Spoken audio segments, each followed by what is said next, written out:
everyone's already asked you the questions I always wanted to ask.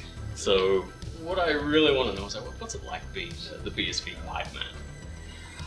Well, first of all, I think I'm more than the hype man. There's a lot of work I do behind the scenes people do not see. There's good things about it and there's challenging things about it.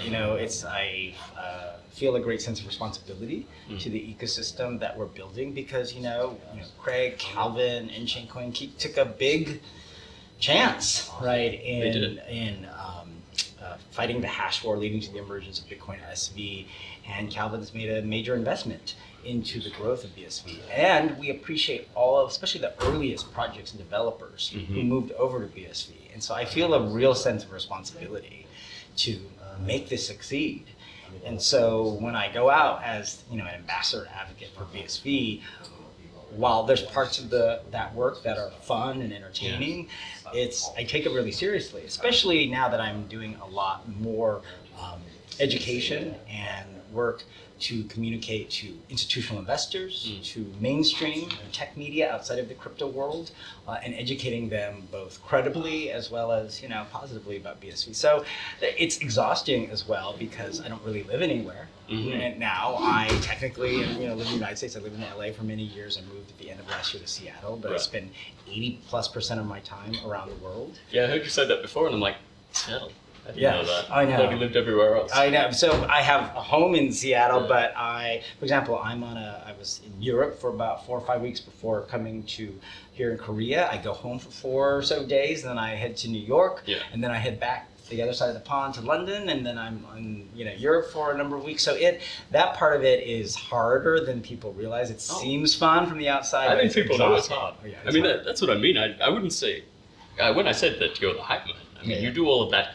Plus, you have this boundless energy to keep it all going. It must be under a lot of pressure. Yes, I think that's true. Some of it's self-imposed. Have high standards for myself and the people around me. I am somewhat of a perfectionist, right? I always want to do things better, more.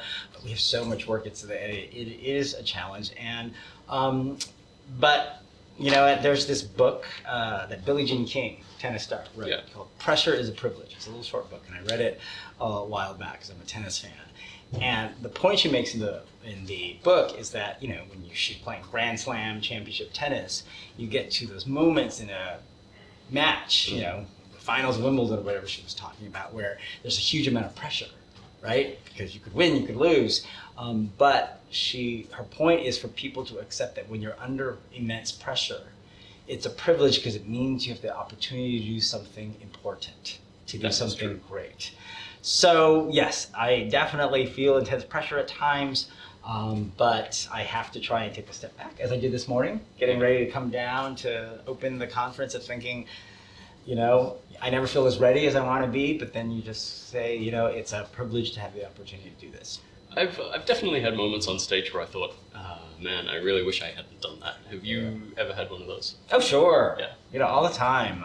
Does anyone notice? I'm probably better at masking them. And I think the other thing is, I used to be a competitive speaker and debater all through high school and college. And I coached the college speeching as well. So I've done public speaking for a lot of my life.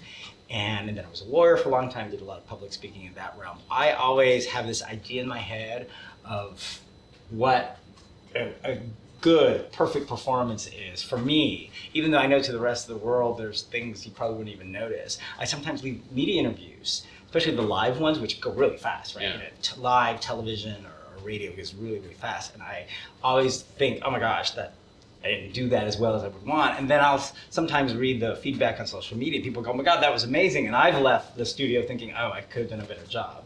So there's all kinds of things. I don't think I've ever done anything recently where I thought, well, that was just completely off the wall. I would have done that. I always just think there's things I could have done better. Got any tips? It's funny, I sat through the tech rehearsals with all the speakers yesterday. It's part of what I do to get ready for the conference. And at the last minute, you can't just change people's speaking style. But I was trying to give some of them tips, especially we have a lot of N-Chain team members speaking at this conference, besides the normal Steve Shatters and Daniel Kong, some of the researchers who often have never spoken at a event of this size before. I noticed that on the program. Yeah, and that was purposeful. It was time for the world to see the great talent that is at that company. And and the diversity of talent. And so, some simple tips. Look at the audience. Eye contact, very important. When people get nervous, they tend to, look at the floor, they pace. A lot of them were just randomly pacing as they were rehearsing. And I said, it's fine to walk when you speak, but if you choose to walk, try to at least walk with purpose. Make it intentional. Okay. I'm moving to a different point here, right? The biggest simple things are, I would tell people, speak louder than you normally do in real life, even though you're mic'd up with a microphone and the sound systems are there. The being a bit louder in than your normal voice conveys energy.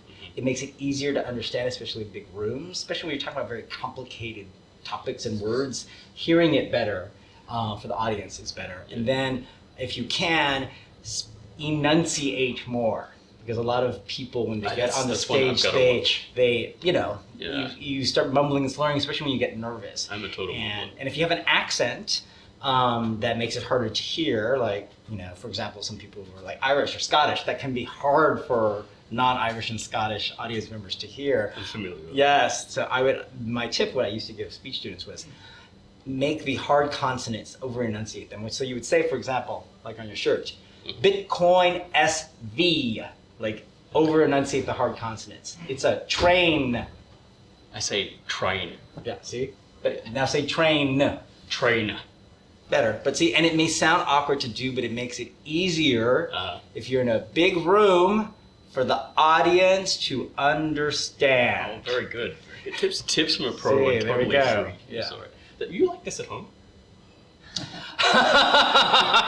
My boyfriend might say so. No, I'm actually innately a big introvert. Like when I'm kind of one of those introvert-extrovert combinations. So when I am home, like my boyfriend complains all the time, I don't want to do anything. I want to just stay inside and not go out or see friends and things, especially after weeks like this. After the CoinGeek Toronto conference, I literally spent 2 days in the hotel room. No, I totally believe it. I didn't want to talk to anyone. I didn't want to see anyone. I didn't want to hear anything.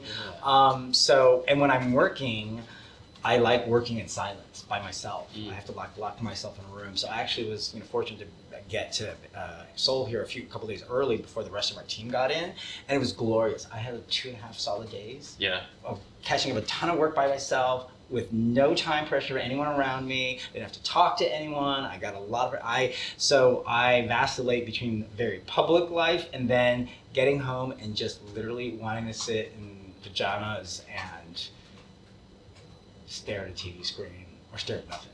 Or just, No, I totally believe that, and it's pretty good to have that opportunity. So, all right. Thanks, Jimmy. Yeah, thank you. Thanks for being here at CoinGeek Seoul. Window into the world of Jimmy Nguyen. Yeah. And then I don't have to listen to hear Craig yell. I have to sit in silence. I'm sure. Because that's real fun. I bet he can find you no matter where you are. Oh, yeah. Is it like a red phone? He likes to use my mobile number. I don't even know his mobile. Yeah, so. Okay. Right, thanks so much.